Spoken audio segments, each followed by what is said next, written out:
Electron microscopic studies में जो ultra structure of chromosome को स्टडी किया गया, उसका अध्ययन किया गया, तो उससे पता चला कि जो क्रोमोसोम है, पहले हम बात कर चुके अपनी प्रीवियस क्लासेस में इस बारे में कि उसमें क्रोमोसोम्स होते हैं और इनमें फाइन फाइब्रिल्स होते हैं जिनकी की थिकनेस लगभग 2 से 4 नैनोमीटर के होते हैं, क्योंकि डीएनए जो होता है वो 2 नैनोमीटर वाइड होता है।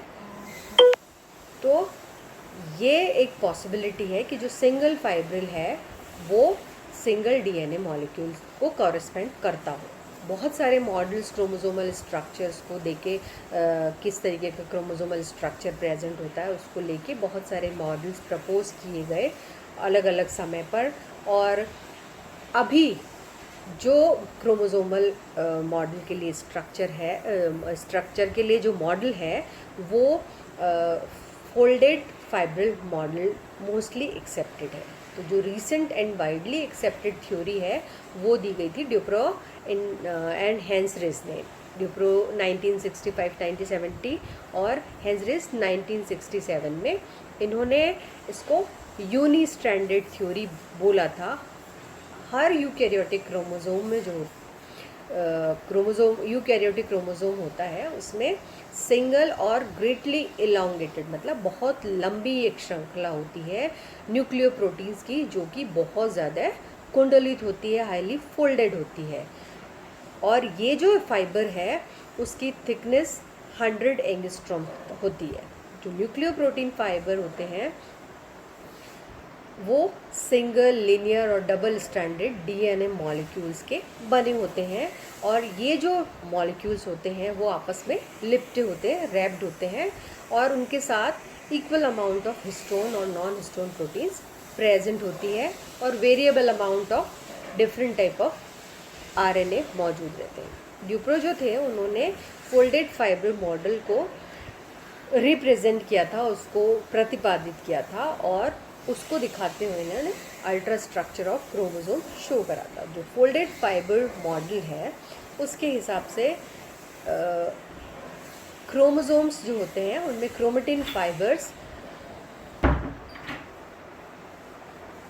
तो हम बात कर रहे थे कि इस थ्योरी के हिसाब से हर क्रोमेटिन फाइबर जो होता है वो लगभग 230 एंगस्ट्रॉम डायमीटर का होता है और ये जो क्रोमेटिन फाइबर हैं उनमें एक डीएनए डबल हेलिक्स मौजूद रहता है और ये जो डीएनए डबल हेलिकल स्ट्रक्चर है वो कॉइल्ड स्टेट में होती है, कुंडलित अवस्था में होती है। ये जो डीएनए कॉइल होती है उसमें हिस्टोन और नॉन हिस्टोन प्रोटीन्स की कोटिंग या आवरण पाया जाता है, इससे बाउंडेड रहती है वो। इसका मतलब क्या हुआ, अभिप्राय क्या हुआ कि 230 एंगस्ट्रॉम क्रोमेटिन फाइबर में जो कि coiling of single DNA double helical structure के द्वारा प्रोड्यूस होता है उसमें प्रोटीन्स और डाइवेलेंट कैटाइंस जैसे कि कैल्शियम और मैग्नीशियम आयंस है वो उसको स्टेबिलिटी प्रदान करते हैं। तो ये जो मॉडल था इसको प्रपोज करने वाले थे ड्यूप्रो 1965 में और अभी तक ये widely accepted model of chromosome कहा जाता है। अल्ट्रा स्ट्रक्चर ऑफ क्रोमोसोम को स्टडी करने के लिए this model is most widely accepted model. Her chromatid जो होता है उसमें सिंगल लॉन्ग क्रोमेटिन फाइबर होता है। इस फाइबर का जो डीएनए होता है वो इंटरफेस अवस्था जब सेल डिवीजन की होती है उस समय रेप्लिकेट होता है और इस रेप्लिकेशन यानी द्विगुणन के फलस्वरूप या प्रतिगुणन के फलस्वरूप 2 सिस्टर क्रोमेटिन फाइबर बनते हैं। पहले भी हम बात कर चुके हैं कि जो सेंट्रोमेर वाला रीजन होता है वहाँ पर से ये दोनों सिस्टर क्रोमेटिन जुड़े हुए रहते हैं। तो इंटरफेज अवस्था में ये जो रीजन होता है कौन सा, सेंट्रोमेरिक रीजन, वो अनरेप्लिकेटेड रहता है, इसका रेप्लिकेशन नहीं होता है और इसी कारण से जो दोनों सिस्टर फाइबर होते हैं क्रोमेटिन फाइबर्स वो इस स्थान पर जुड़े हुए रहते हैं। ये है डायग्राम जिसके द्वारा हम folded fibre model of chromatin समझ सकते हैं।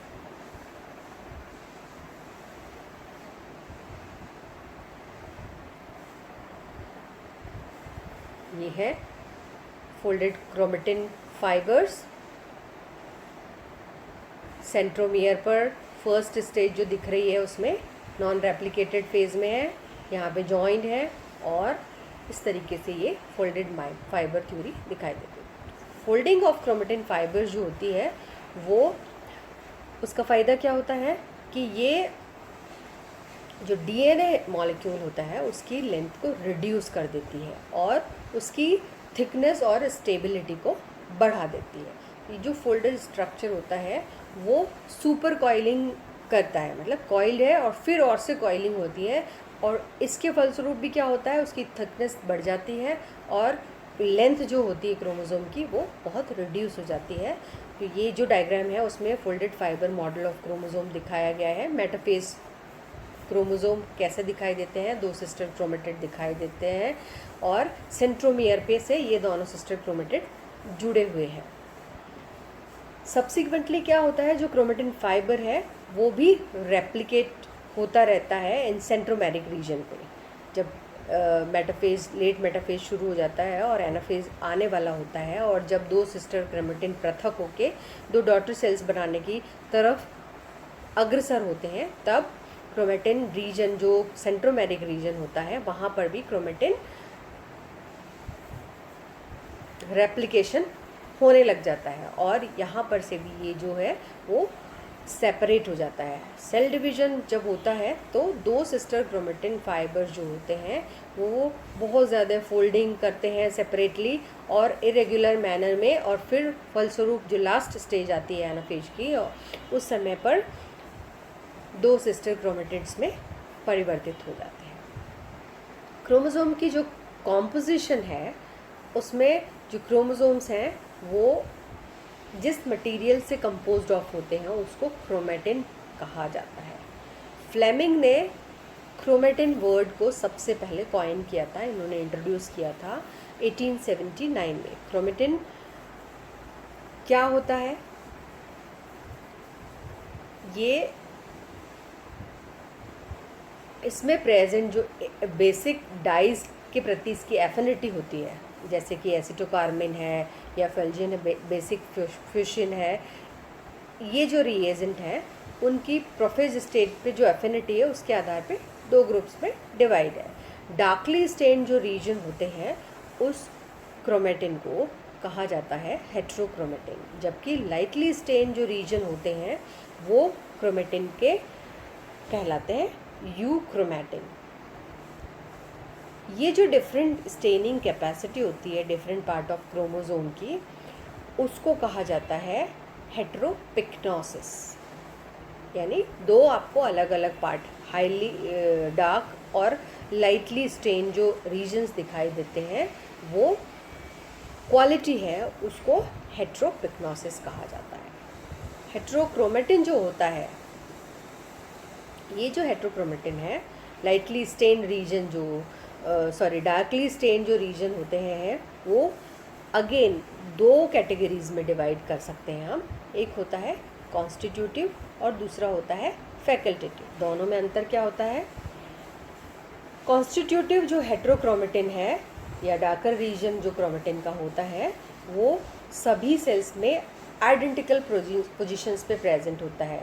होमोलोगस क्रोमोसोम पेयर की बात करें तो भी इनकी पोजीशंस दोनों में आइडेंटिकल होती है, सेम होती है, इक्वल होती है।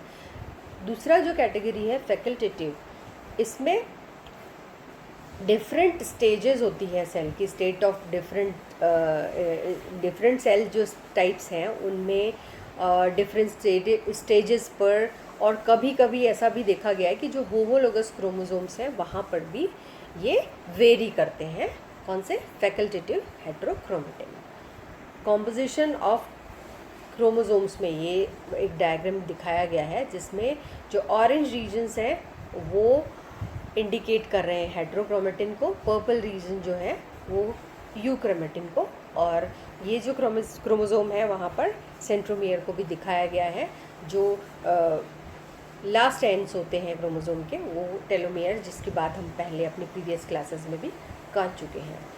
ये एक टेबुलर फॉर्म में बताया गया है, दिखाने का प्रयास किया गया है कि कॉन्स्टिट्यूटिव हेट्रोक्रोमेटिन और फैकल्टेटिव हेट्रोक्रोमेटिन में क्या अंतर होते हैं? कॉन्स्टिट्यूटिव स्टेबल होती है, फैकल्टेटिव रिवर्सिबल होती है।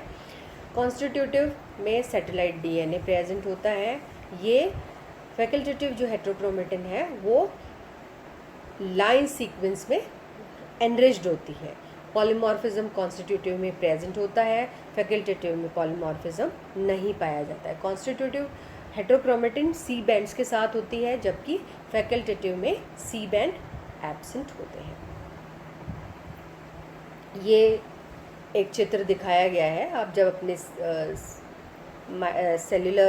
सेल बायोलॉजी वाली जो एक्सरसाइज करते हैं जिसमें क्रोमोसोम्स को स्टडी किया जाता है, उसमें इस तरीके के आपको दिखाई देते हैं, जिसमें क्रोमेटिन में tightly packed darker region heterochromatin और loosely packed lighter region euchromatin दिखाई देते हैं।